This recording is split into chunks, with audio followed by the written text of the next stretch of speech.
آج کی ہماری گفتگو کا محور 13واں پارہ ہے اور اس کا خلاصہ کچھ یوں ہے کہ اس پارے کی اگر ابتدا کو دیکھیں تو اللہ تعالیٰ یوسف علیہ السلام کے اس قول کو نقل کر رہے ہیں وما ابرئ نفسی ان النفس لامارۃ بالسوء الا ما رحم ربی۔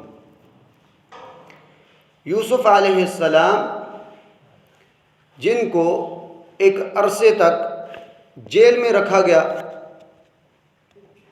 گناہ کے الزام میں، اور جب وہ اس الزام سے بری ثابت ہو گئے تو ان کو جیل سے نکال دیا گیا، بری ہو گئے، ادھر سے ان کی برات ہوگی، لیکن اس کے باوجود وہ کہہ رہے ہیں وما ابرئ نفسی، میرا یہ گناہ غلط ثابت ہو گیا ہے لیکن میں اپنے نفس کو اس بات سے بری نہیں سمجھتا، اس لیے کہ یہ نفس ایسی چیز ہے لامارۃ بالسوء کہ یہ بہت زیادہ گناہ کا حکم دینے والا ہے، یہ گناہ کی طرف ابھارنے والا ہے، اور یہ نبی کہہ رہے ہیں۔ اب یہ چیز کہ گناہ کے کام جو ہیں اس کی طرف نفس نے ابھارنا ہے، نفس کے اتکھنڈے ہیں، شیطان بھی اس میں شامل ہے، انسان کی خواہشیں بھی ہیں، تو ہمیں کوئی ایسے کام اپنانے ہیں جس سے ہم اللہ تعالیٰ کی اطاعت میں مشغول ہو جائیں۔ دیکھیں، یا تو انسان اللہ کی اطاعت میں مشغول ہوگا یا اس کی نافرمانی میں ہوگا، دونوں میں سے کسی ایک کام میں ہوگا۔ تو اگر ہم اپنے آپ کو اللہ تعالیٰ کی اطاعت میں مشغول کر لیں تو ہم اس کی معصیت سے بچ سکتے ہیں۔ تو اس پارے میں لکھنی ہے کہ جو ہمیں اللہ تعالیٰ کی اطاعت کے اس دائرے میں رکھیں تاکہ ہم اس دائرے سے باہر ہو کر گناہوں کی دنیا میں نہ جا پڑیں۔ اور سب سے پہلی اس میں بات جس کو یعقوب علیہ السلام نے بیٹوں سے ذکر کیا تھا، اللہ تعالیٰ پر توکل، علیہ توکلت وعلیہ فلیتوکل المتوکلون، کہ وہ اللہ ہے جس پر میں توکل کرتا ہوں، اور ہر توکل کرنے والے کو اللہ تعالیٰ پر توکل کرنا چاہیے۔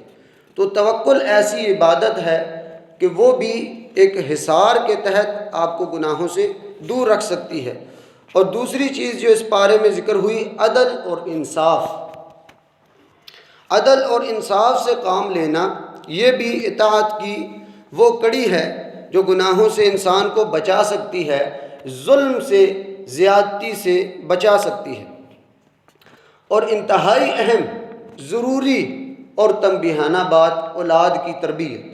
اولاد کی تربیت وہ چیز ہے جو انسان کو بہت بڑی بڑی مشکلوں کہہ سکتے ہیں آپ، اور بہت بڑی بڑی پریشانیوں، برائیوں سے بچا سکتی ہے، کیونکہ یہ اولاد ایسی چیز ہے کہ اس کے بارے میں اللہ تعالیٰ نے فرمایا ان من ازواجکم و اولادکم عدوا لکم۔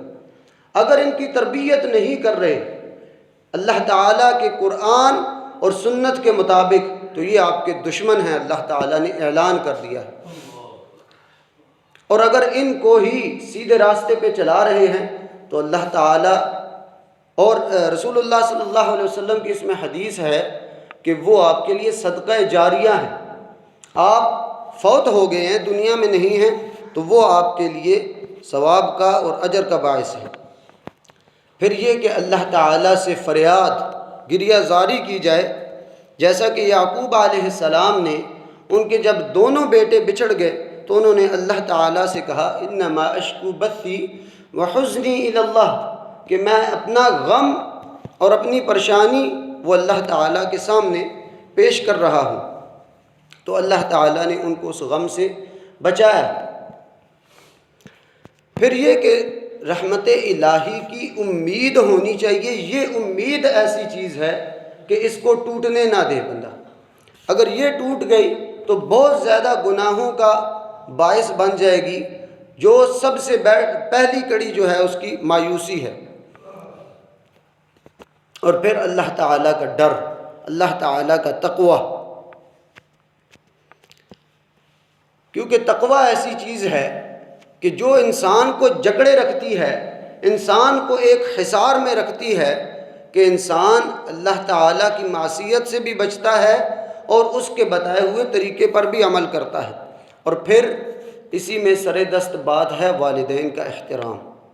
اور والدین کا احترام یہ ایسی چیز ہے جو انسان کو بڑی برائیوں سے بچاتی ہے اور یہ اس کے لیے بڑی رحمتوں کا باعث بنتی ہے اگر اس کو اپنایا جائے۔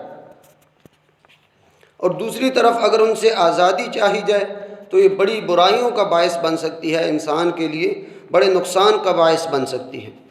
اور پھر انتہائی ضروری چیز، ہر چیز کی جڑ، ہر نیکی کا آپ کہہ سکتے ہیں اس کی اساس اور ہر برائی سے نجات کی اساس، وہ ہے موت کو یاد کرنا۔ موت کو کثرت سے یاد کرو۔ آخرت کا دن انسان کے سامنے ہوگا تو انسان برائیوں سے بھی بچا رہے گا اور انسان نیکی کے کام کی طرف بھی آئے گا۔ اور پھر بری عادات کو ترک کرنا، اور یہ ہم نے خود کرنا ہے۔ اللہ تعالیٰ نے فرمایا ان اللہ لا یغیر ما بقوم حتی یغیروا ما بانفسہم۔ آپ اپنے آپ کو تبدیل نہیں کرتے تو اللہ تعالیٰ نے زبردستی یہ کام نہیں کرنا کہ آپ کو بدل دے، بلکہ یہ کام آپ کے ذمے ہے۔ پھر وعدے کی پاسداری کا حکم ہے کہ جو وعدے کی پاسداری کرنے والے ہیں، یہ اطاعت کا وہ کام ہے جو انسان کو ظلم کے اس دروازے سے دور رکھتا ہے۔ اور پھر اللہ تعالیٰ کا ذکر کرنا، ذکر سے اپنی زبان کو تر رکھنا، اور جیسا کہ اس پارے میں ذکر ہے الذین آمنوا وتطمئن قلوبہم بذکر اللہ، کہ ایمان والے ان کا تو شیوا ہی یہی ہوتا ہے کہ ان کے دلوں کو اللہ کے ذکر کے علاوہ کہیں اطمینان ہی نہیں ملتا۔ تو یہ ذکر ایسی چیز ہے جس کو اپنانا چاہیے تاکہ انسان برائیوں سے بچے۔ اور اللہ تعالیٰ کا شکر ادا کرتے رہنا، نیکی کو غنیمت جاننا، نیکی کو خوش دلی کے ساتھ کرنا، نہ کہ انسان برے ایک آپ کہہ سکتے ہیں اپنے اوپر بار سمجھتے ہوئے، اور ایک دوسرے کو خیر کی تلقین کرتے رہنا، اور ایمان کی فکر رکھنا، ایمان کے بارے میں فکر مند رہنا اپنے لیے بھی اور دوسروں کے لیے بھی، اور ایک دوسرے کو تلقین کرتے رہنا، اچھے کاموں کی اور برے کاموں سے روکتے رہنا۔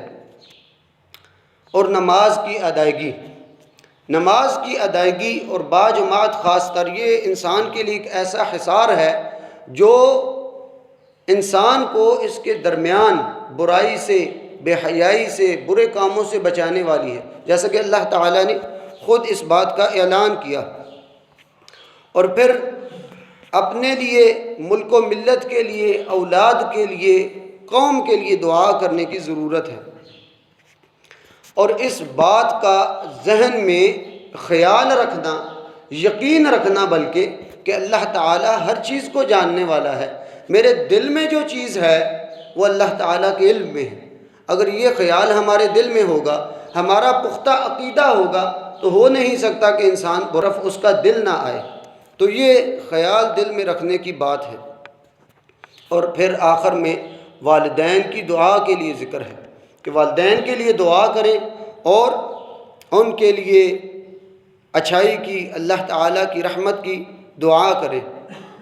یہ کچھ خاص امور ہیں جو اللہ تعالیٰ کی اطاعت پر مبنی کام ہیں کہ اگر انسان ان میں مشغول ہے تو لا محالہ اس نے برائی سے بچنا ہے، لیکن اگر اس حصار میں نہیں ہے تو اس کے برائی میں پڑنے کا اندیشہ ہے۔ اللہ تعالیٰ ہمیں عمل کرنے کی توفیق دے۔ سبحانک اللہم و بحمدک، اشہد ان لا الہ الا انت، استغفرک و اتوب الیک۔